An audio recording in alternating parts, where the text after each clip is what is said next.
কাল রাতে এত ঝড় বৃষ্টি হয়েছে, সকাল থেকে ভাবছি কি রান্না করা যায় আজ। আজ সকালেও দেখছি উঠে বৃষ্টি পড়ছে, তাই ভাবলাম আজকে খিচুড়ি বানানো যাক।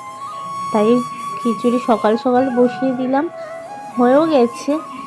খিচুড়িটা ফুটছে এখন, আর আমি এখানে এখন ঘি দেব। খিচুড়িটা হয়ে গেছে, নামাবো এখন। ঘি দেব। আর খিচুড়ির সাথে তো কিছু একটা তো লাগে ভাজা।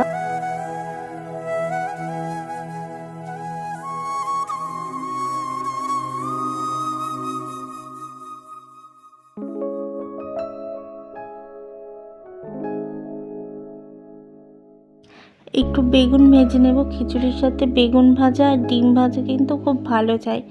তো আগে ডিমটা ভেজে তারপর বেগুনটা ভেজে নেব। তো আজকের লাঞ্চটা কিন্তু দারুণ হয়েছিল। আর তোমাদের বাড়িতে আজকে কী রান্না হয়েছে আমাকে জানিও কমেন্টে। আমার এটা ফার্স্ট মিনি ব্লগ, তো প্লিজ সবাই একটু সাপোর্ট করো।